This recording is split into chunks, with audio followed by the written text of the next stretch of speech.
It's Mother's Day, the day I look forward to all year.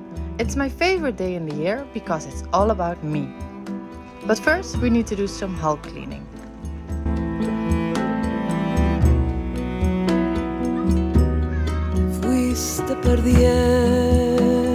And our neighbors have a broken water makeup pump, so my captain needs to do some fixing first.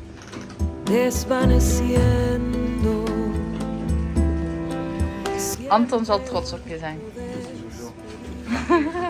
Die heeft mij alles geleerd. Then we head to town for some Mother's Day quality time.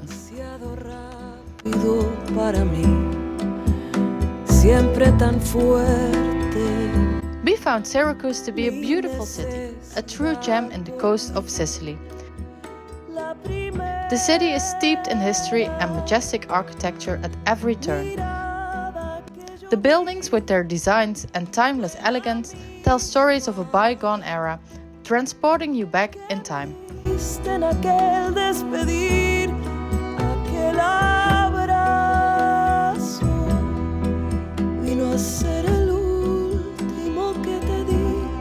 Tu mano en mi mano, todo me lo sabía decir.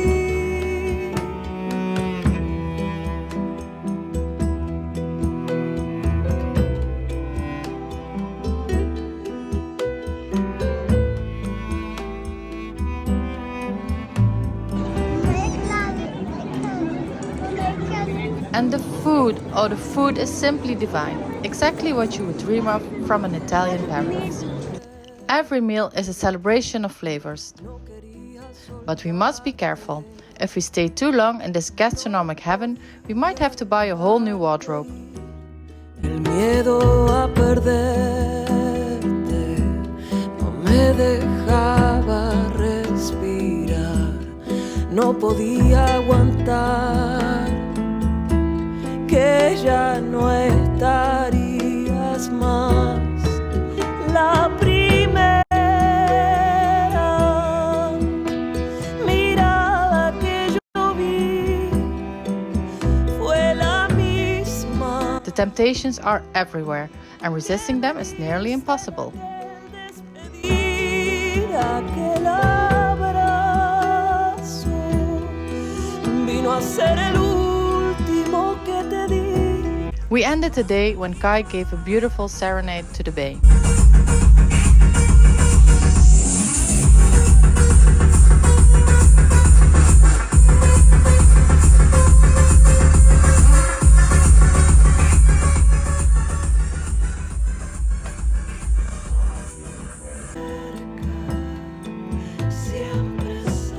Every day is a surprise, especially when it's foggy.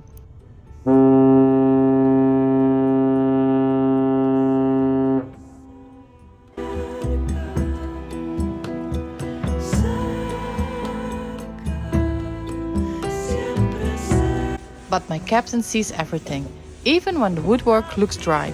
Well, on a boat, there's always something to do.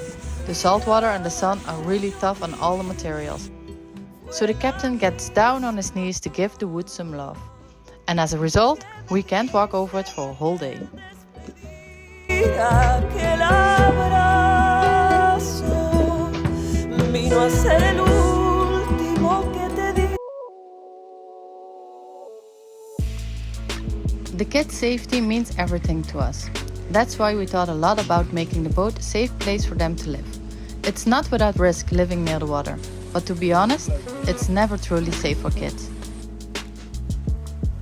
In our old house, we had several pools, a river and a pond where they fell in multiple times. We were always around to save them, but water and kids is never a good mix.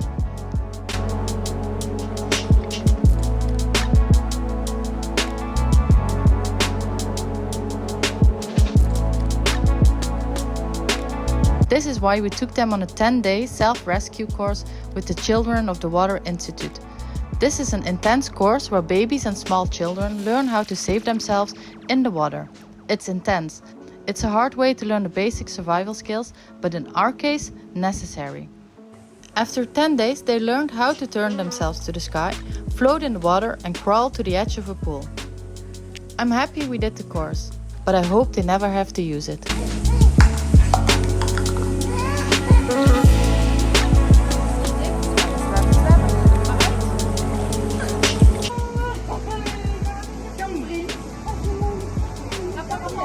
Kan mama vertellen wat je gedaan hebt? Wat alsjeblieft is voor jou. Papi! Vriend! Papi! Kijk eens hier! Goed gedaan, jongen! Today we are talking about safety on the boat. With the kids, we had some rules and we took some measures to try and keep them safe.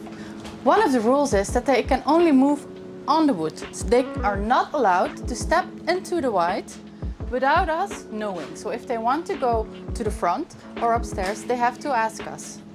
We also installed nets all around the boat for them to prevent them from falling into the water. We could never truly prevent it, but it is something to do that might help the situation.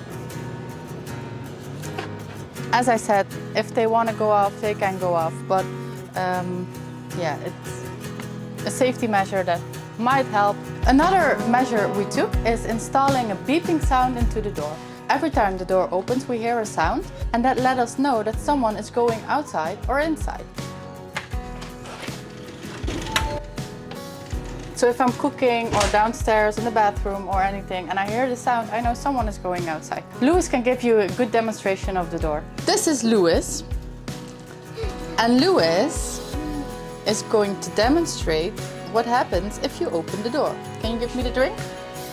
Louis, open the door, please. Did you hear that? Can you do it again? Open the door, please.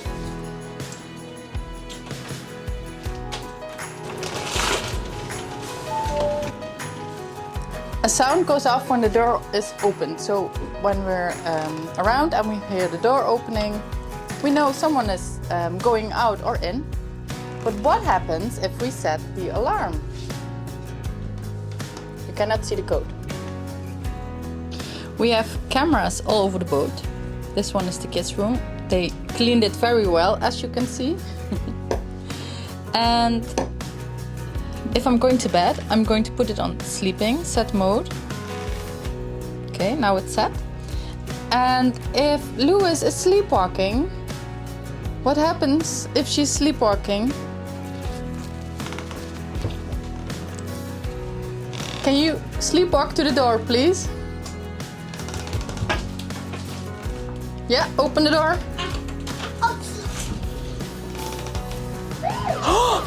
Oh no, someone is sleepwalking. We have to save the kids. Same thing happens if we're going away. We'll put the mode on away. And if someone enters the boat, we get a push notification on our phone and the alarm goes off and the lights go on. And I think someone will run for their lives very quickly. Louis and Bo have very special life vests. Louis, can we see your vest? It's closed here and here and here, and you can grab her. Here, at rough seas, you can grab her. Can we see if we can grab Bo? Yeah. Yeah, that's good, that's good. You can grab them. So, when we're moving or when the weather is really rough, they have to wear their vests. Now they have to collect the reward for participating in the video.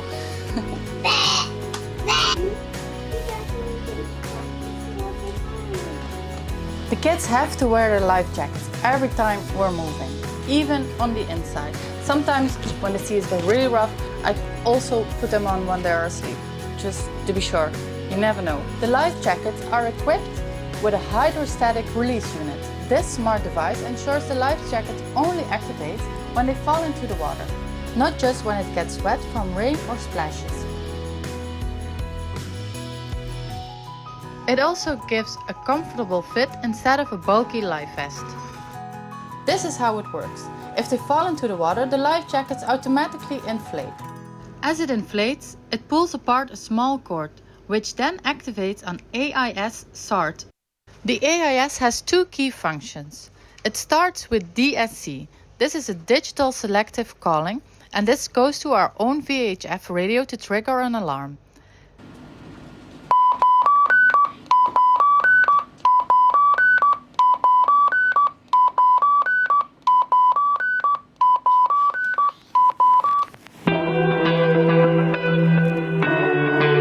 It also sends the GPS location obtained from satellites using VHF radio to all nearby ships and search and rescue aircrafts within a range of 5 to 10 nautical miles, which is about 20 kilometers. It sends 8 location messages per minute, constantly updating their position. The DSC message is sent to the radio on our boat Luna, triggering an alarm to alert us immediately. We can then activate the man overboard feature on our plotter, which will guide us directly to the AIS beacon and the casualty in the water.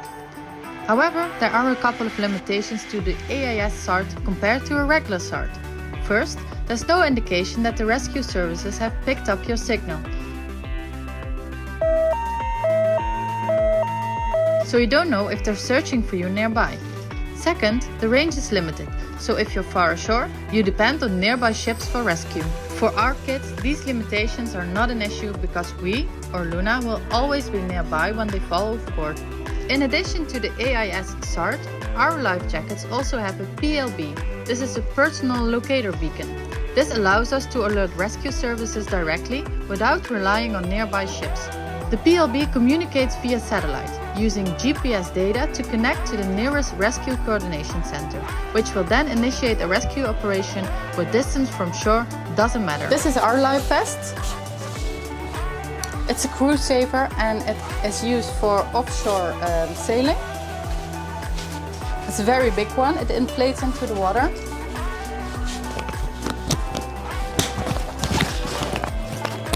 You have to lock it like this. Then it goes under.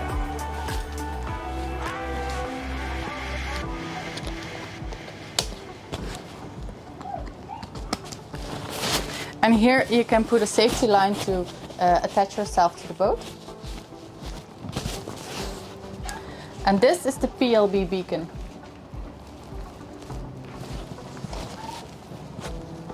I am wearing my vest when I think it's the seas are rough and there's a lot of wind, and Kai will only use it at night and during rough seas, really rough seas. If Kai is using his life vest, then I know things will get rough. At night I always wear my life vest, even if I just go out to bring Kai a drink or something. I always wear my life vest because if you fall overboard at night without a life vest, yeah, it's over. So I always wear it unless it's sunny like today. It's crucial for us to have both PLB and AIS SART. For instance, if someone falls overboard during a night shift, no one on board may know. The Rescue Coordination Center does know and starts a rescue operation immediately. This way the boat will keep moving, but help will be on the way without people on the boat itself informed. Finally, our boat itself has an EPIRB. This is an emergency position indicating radio beacon. Also mounted in hydrostatic release unit, it can activate automatically if the boat sinks. It works similarly to the PLB and is not depending on nearby ships. However, it also has VHF DSC to inform nearby vessels. If we use a life raft, we take the EPIRB with us. That was a whole lot of information. I hope this is the only buoy we're going to use in a long time. Bo!